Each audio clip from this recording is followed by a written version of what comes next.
ஒரு கட்சி ஆரம்பித்து ஒரு 4-5 பொதுக்கூட்டம் தான் போட்டார். கடைசியாக பர்மிஷன் கொடுத்துட்டாங்க. அப்போ கூட விஜய் போகாமல் ஒரு நாள் போவார், இன்னொரு நாள் போக மாட்டார், திருப்பி இன்னொரு நாள் போவார். அதுவும் போனாலுமே ஒரு 5 நிமிஷம் தான் பேசுவார். அதில் பாதி நேரம் டிஎம்கே திட்டுவார்.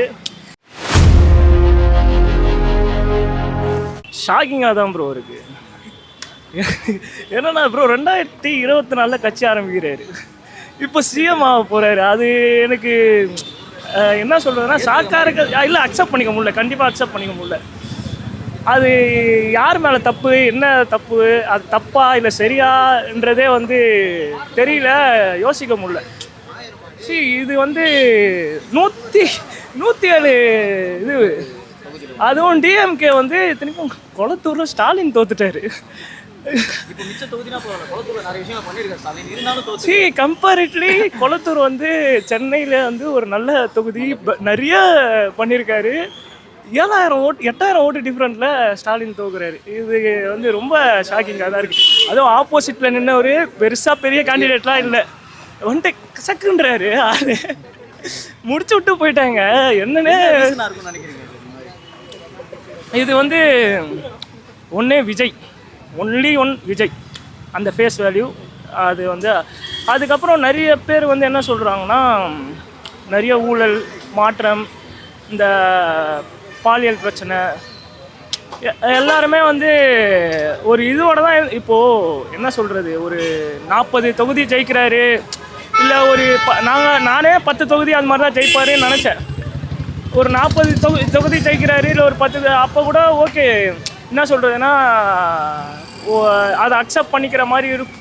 அதாவது ஒரு டைப் ஆஃப், அதாவது யங்ஸ்டர் மட்டும் ஓட்டு போட்டிருப்பாங்க, இல்லை இந்த 30 to 40 பீப்புள்ஸ் ஓட்டு போட்டிருப்பாங்கன்னு நம்ம சொல்லலாம். ஆனால் இது ஆல்மோஸ்ட் பார்த்திங்கன்னா 107 தொகுதி. அதுலேயும் எல்லாத்துலேயும் பார்த்திங்கன்னா கிட்டத்தட்ட ஒரு 10,000 ஓட்டு, 20,000 ஓட்டு டிஃப்ரெண்ட்டு. ஒரு தொகுதியிலலாம் 50,000 ஓட்டு கிட்ட டிஃப்ரெண்ட்டு. அப்படி யோசிக்கிறாங்கன்னா அப்போ அந்த சேஞ்ச் வேணும்ன்ட்டு மக்கள் நினச்சிருக்காங்க. அது மாதிரி நினச்சிருந்தா தான்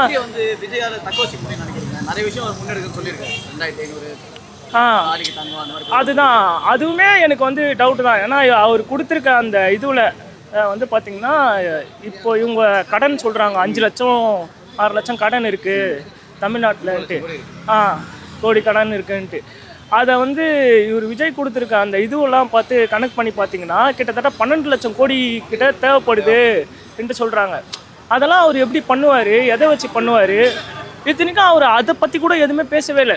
எனக்கு இது மாதிரி ஒரு பிளான் இருக்குது, நான் என்னோட திட்டத்தெல்லாம் நான் இது மாதிரி பண்ணி நான் பண்ணுவேன், சொல்லலை. அப்படி இருந்துமே எனக்கு தெரிஞ்சு பெருசாக ரொம்ப கேம்பெயினும் ரொம்ப விழுந்து வேலை செஞ்சாரா? நான் இல்லை.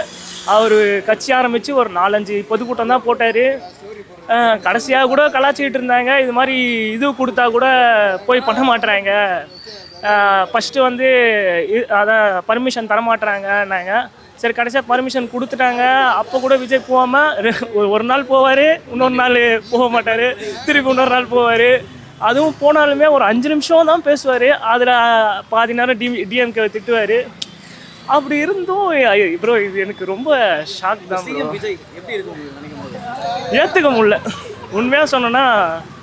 அதுதான் என்னால் அக்செப்ட் பண்ணிக்க முடியல. இது எப்படின்னா, நான் அட்லீஸ்ட் எனக்கு இந்த ஃபேஸ் வேல்யூ, விஜய் ஹீரோ, அதை வச்சு ஓட்டு போடணும் அதெல்லாம் இல்லை.